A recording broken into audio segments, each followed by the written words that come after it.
Time to introduce a new, different type of big bad evil guy.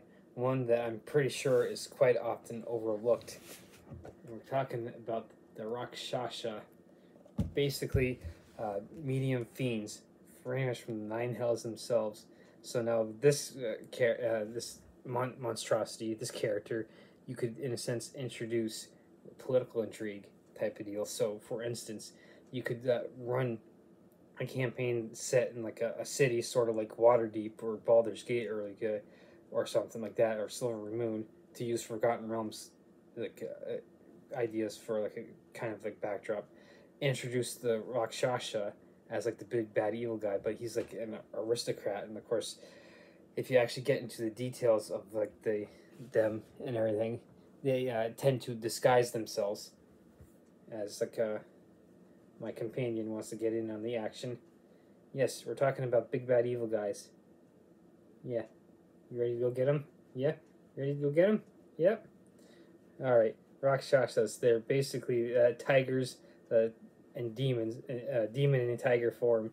And like they are the like ultimate in disguise and everything. So now for this one I'm actually going to get into like the stats what they have for the this Rakshasa.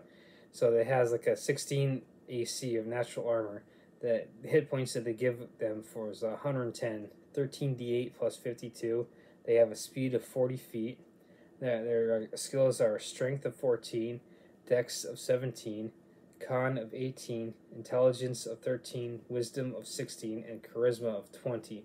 So now this is why they would be like a great, as for instance in like the political intrigue, like for instance going into like Waterdeep, they could easily disguise themselves as like an aristocrat, and with having high charisma and having like a high wisdom too, they would relatively easily be able to like in a sense insert themselves in like the higher echelons of society and everything. Yeah, you want to go get them? Yeah, yeah. And they could in a sense become like one of the nobles of like of the ruling class and everything, and like basically like get into their evil schemes of wanting to like basically like kill everyone, where they can like in a sense feed their depravity and everything. And so it comes across like the PCs to kind of unravel this mystery of like a sort of like something like think of like a late 19th century Victorian England with Jack the Ripper. So like this Rakshasa that's disguised could be Jack the Ripper himself, and then like you're trying to uncover in a sense like the D&D equivalent of Jack the Ripper, and then of course this is the Rakshasa trying to like in a sense like eat the good old feed it appetite for human flesh, and like his evil schemes and everything. So, and of course like you could quite possibly be like employed by one of the other council members, like, hey look, there's this mystery of like murders and stuff happening, and we need you to uncover it and everything. And of course the political intrigue, you wouldn't necessarily a good twist on that would be like the noble is the actual Rakshasa himself. And so like they could employ the like PCs to in a sense do his bidding for a while. I'm like, okay, well you need to go down to the sewers and start investigating stuff, and like for instance like you could come across like a bunch of were rats and stuff, and then through that adventure like you could in a sense capture them, and then like bring them to like the nobles in like house or whatever. They throw them in dungeon, and then like that leads to the next intrigue where like all of a sudden like the were rats supposedly break out and they disappear, and like never to be heard from again. Or like you could come across like the massacre of the were rats in the dungeon, and like behind the scenes is the Rakshasa actually eating them and causing like an evil scheme, and like he could quite in a sense possibly turn around and like frame the PCs for their murder. Like, oh hey, they're the ones that like caught him and everything, so like they must have come in snuck in and killed them to finish the deed or something.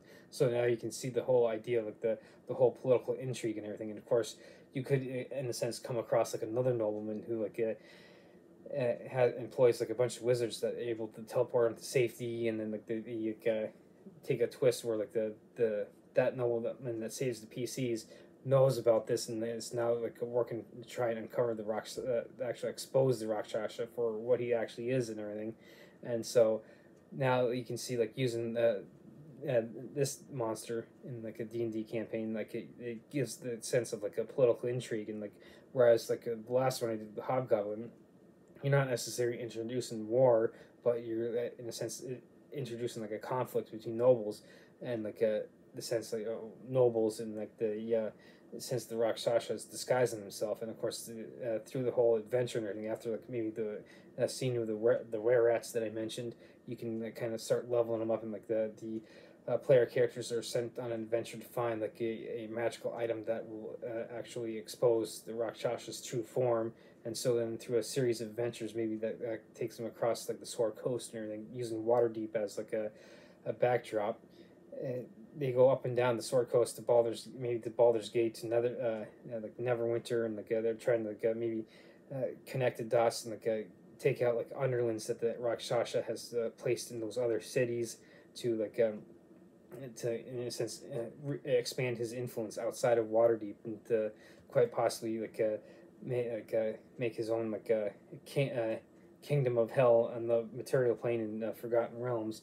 And so as you can see, like it gives like a whole idea for like a political intrigue, and like you're not using necessarily war, as I'm getting covered in cat here. Yeah, you shed too much and everything, so yes you do. So anyway, tell them all about it and everything. Yeah. Anyway, with like the whole Rakshasa and everything, like I said, with the political intrigue, like you're like think of like the original game of Baldur's Gate and everything, with like the how the intrigue, you go up against like you're a spawn of the god of murder, Baal, and like you're going up against another like one of your siblings, and so like you have like an intrigue that way. So it's something like that where like you're going up and down the Sword Coast with like you start off in Candlekeep, go to like the Friendly Armin down to like down towards Am, and up and down the Sword Coast, and your adventures in that. So it's kind of like a similar concept, pulling on that to like get into like this, to introduce like this, and of course going up and down like on around, taking out the underlings. You could quite possibly like the were rat scene. You could like level them up to like maybe level 3. They get captured, and then they go off on like a side quest or whatever to like get one of his underlings in like maybe Neverwinter. They do battle with one of his lieutenants there.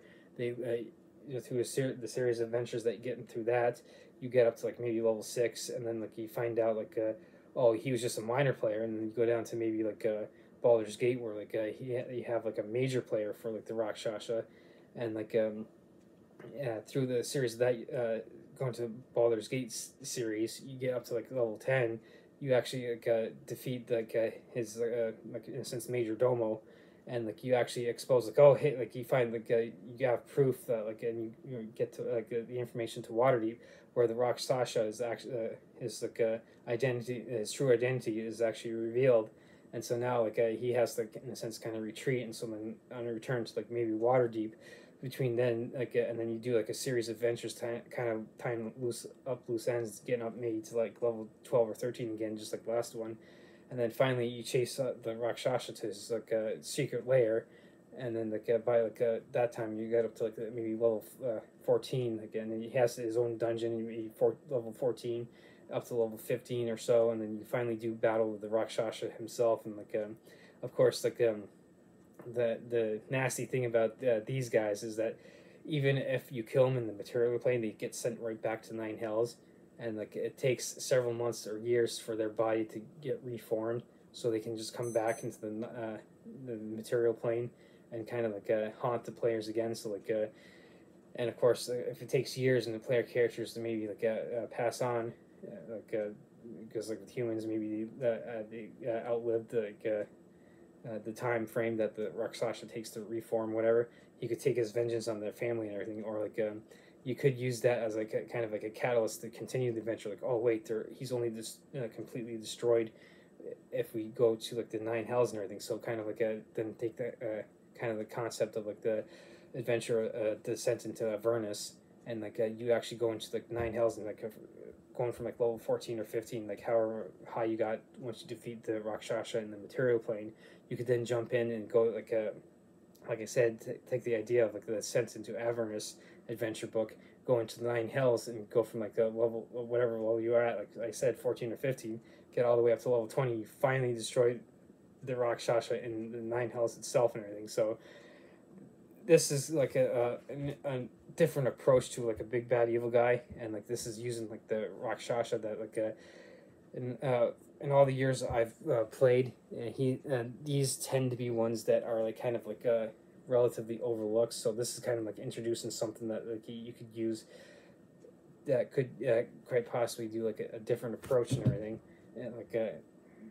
completely different in the sense that, like with the Hobgoblin Warlord I used doing like the whole war backdrop, you're now like, using the Rakshasa as like a political intrigue backdrop and everything. So this is just another example of like the big different type of big bad evil guy you could use, and like of course going to, in a sense, the two opposite ends, going from like like a war and combat centric big bad evil guy to like a more like a role playing, immersive, and like a politically intrigued type of campaign with the Rakshasa and everything. So this is just yet another idea for like people to be able to use in their campaigns. Like, oh hey, look, here's something you can try out as well.